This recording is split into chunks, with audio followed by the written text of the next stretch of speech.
Mga kababayan, mukhang takot na si Marcos Jr.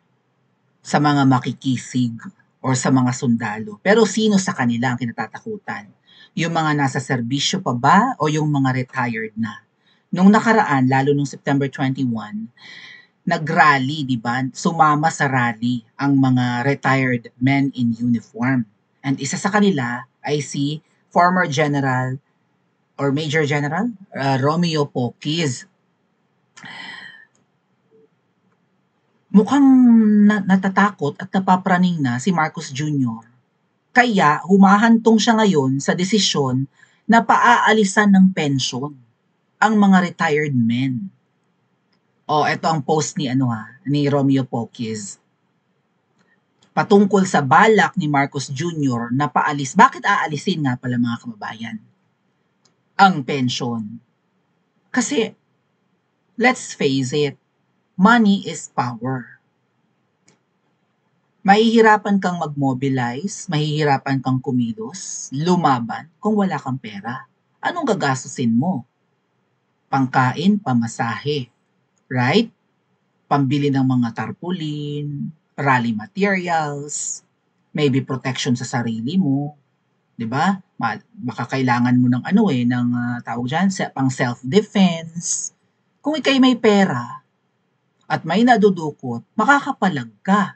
Mga kababayan, ang alam ko, ang pensyon ng mga matataas na mga kasundaluhan ay 160,000 pesos buwan-buwan.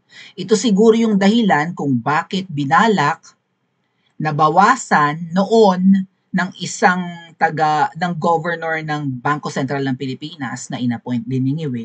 Matanda na yun I forgot his name. Parang Bautista ba yun? Parang Bautista. Basta governor yun ng Bangko Sentral ng Pilipinas na bigyan ng posisyon ni Ngiwi and binalak nilang bawasan yung pensyon ng mga retired military. Dahil na matagal daw, may nabalitaan kayong ganyan, nababanggit ko yan. Matagal daw mamatay kasi nung kabataan, batak naman sa training. So, hindi agad namamatay, kumbaga nagagastusan ng malaki ang Pilipinas sa mga retired men na ito na ang tagal mautas kasi nga healthy nung kabataan. Gago, di ba? Demonyo. Walang utang na loob.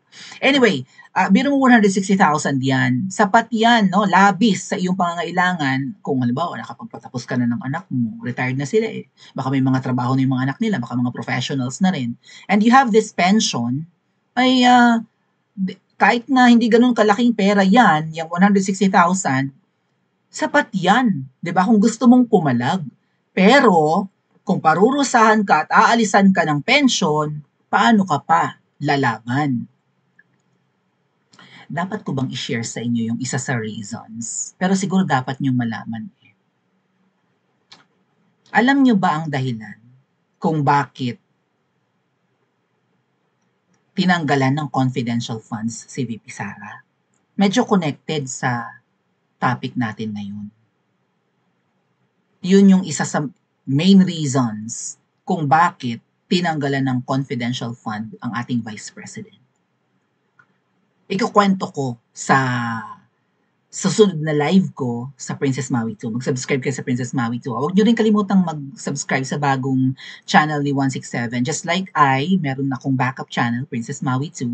Meron din si 167 na channel 167 2.0.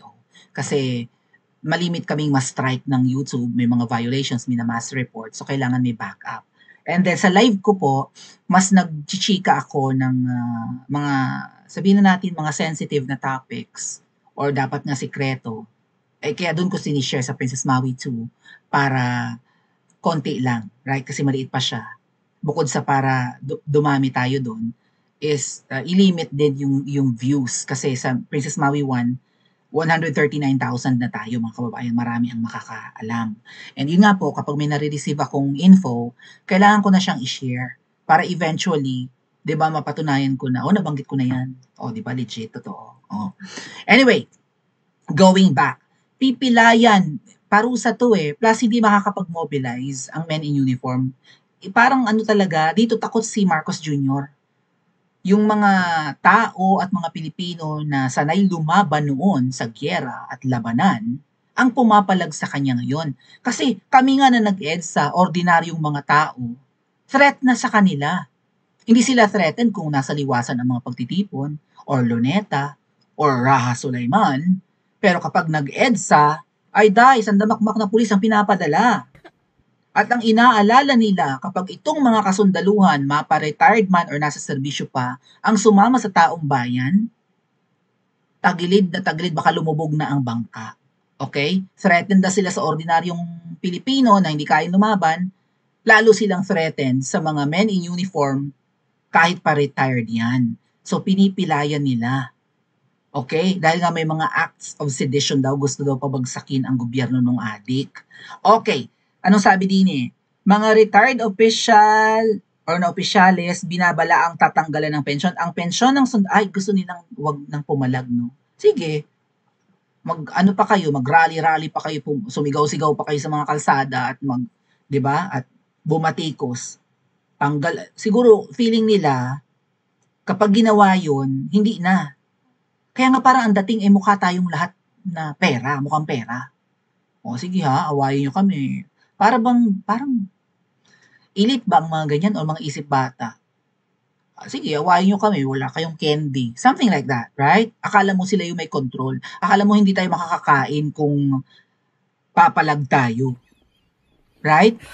Anyway, pero mahirap yun ha. Biro mo yun, syempre yung mga may edad na nga po, hindi lang yung mga senior citizens, kundi itong mga men in uniform. Baka mamaya may mga iniinda na sa katawan, may mga maintenance na nagamot, right? Tapos aalisan mo at kung hindi mo lang babawasan ang pension, aalisan mo pa, ay okay ng ina mo. Ano kaya, titiklop kaya ang mga retired na mga sundalo at makikisig? Titiklop kaya? Will they succumb to these panggigipit and harassment and threat? Will they? Or lalo silang manggigigil? Matakot ka, Marcos Jr., kung ganon. Anyway, ang pensyon ng sundalo ay karapatang pinaghirapan.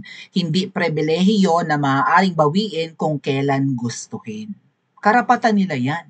Biro mo taon ang binilang sa serbisyo para protektahan lang ang taong bayan kung ano man ang mga banta. Right? Terorismo, corruption, krimen. Right? Biro mo yun sa giyera, ang frontliners, men in uniform. Hindi naman taong bayan eh. Taong bayan magtatago, right? Tatakas. Ito ang haharap. Sila ang hahawak ng armas. Sila ang makikipagbakbakan. Just like what happened in Marawi. May mga napilayan, may nagbuwis ng buhay, di ba? May mga naputulan ng kamay, may nabulag, may naging imbalido, tapos tatanggalan mo ng pensyon. Ina mo ka. Okay? Sa ilalim ng batas, maaari lamang itong kanselahin kung may pinal na hatol sa krimeng may moral turpitude o pagtataksil sa bayan.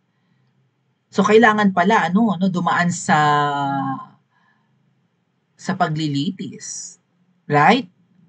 Kapag nadesisyon na guilty ng hukuman or ng korte, saka tatanggalan ng pensyon. Nagtataksil ba sa bayan? Bakit? Naging rebelde ba? Namundok ba itong mga men in uniform na retired na? Hindi naman. Kaya nila ito ginagawa, pinoprotektahan nila ang bayan laban sa mga kurakot at magnanakaw. So paano hahatulan to ng korte kapag nilitis? Hindi base sa paratang o kapritsyo ng administrasyon ang pagtatanggal po ng pension, sabi ni retired Major General Romeo Poquez. Kasi isa siya sa di ba, doon sa mga nagpunta sa Camp Aguinaldo, nagrally muna sa lower house, sa House of Representatives, naglakad papuntang Camp Aguinaldo, di pa kasi dumiretso ng EDSA shrine. Anyway, diskarte na lang yun, malay natin, di ba? Pinipressure daw nila si Romeo Bronner. Hindi bibigay si Romeo Bronner, mukhang bongga ang napapala eh. May nabalitaan kayo? May kondo si Romeo Bronner na pagkalaki-laki at pagkaganda-ganda. Teka muna, milyones ba ang sweldo? Bakit may ganong negosyo? Vlog natin sa susunod, ha? Okay. Ano bang mga sinabi pa dito? Mariing umalma si retired Major General Romeo Poque sa babala ng Armed Forces of the Philippines na maaaring tanggalan ng pensyon ang mga retiradong opisyal na umano'y nagkakalat ng fake news. Fake news? Kadali sabihin na fake news yan eh, right? Pero ano-ano yung category? Paano fake news? Baka mamaya fake news ngayon, later on hindi. Right? Paano i-define ang fake news? May malinaw na definition ba yan? Oh. So, pag sinabihan nila, nag-fake news kayo, ano, fake news? I think yung pwedeng nasabi ni General Romeo Poques, mga kababayan, na parang fake news ay kinausap na raw nila ang mga nasa serbisyo pa at nangako na sasama basta't maparami lang ang mga tao sa EDSA. Ay hindi nga po nagtagumpay, hindi dumami. So hindi sumama yung mga nasa service pa or nasa posisyon pa ng mga kasundaluhan. Di ba parang may binanggit na ganyan si Romeo Poques na may kausap na kami sa loob, sasama sila, something-something, right? Ganon. Hindi nga nag-succeed yung rally nila eh. And then wala nang rally ulit ngayon. So, palalabasin na fake news kasi baka i-deny yun ng mga nakausap talaga nila sa loob. Yung mga nasa serbisyo pa, wala kami pinangakong ganyan, fake news yan, ayun na. So, pipilayan at tatakutin, okay, ang mga kasundaluhan na bumababa sa kakalsadahan at bumabatikos na kung hindi kayo tumahimik, ay marsyalo ng mga ate, baka tayo pinapatahimik, ay tatanggalan kayo ng benepisyo.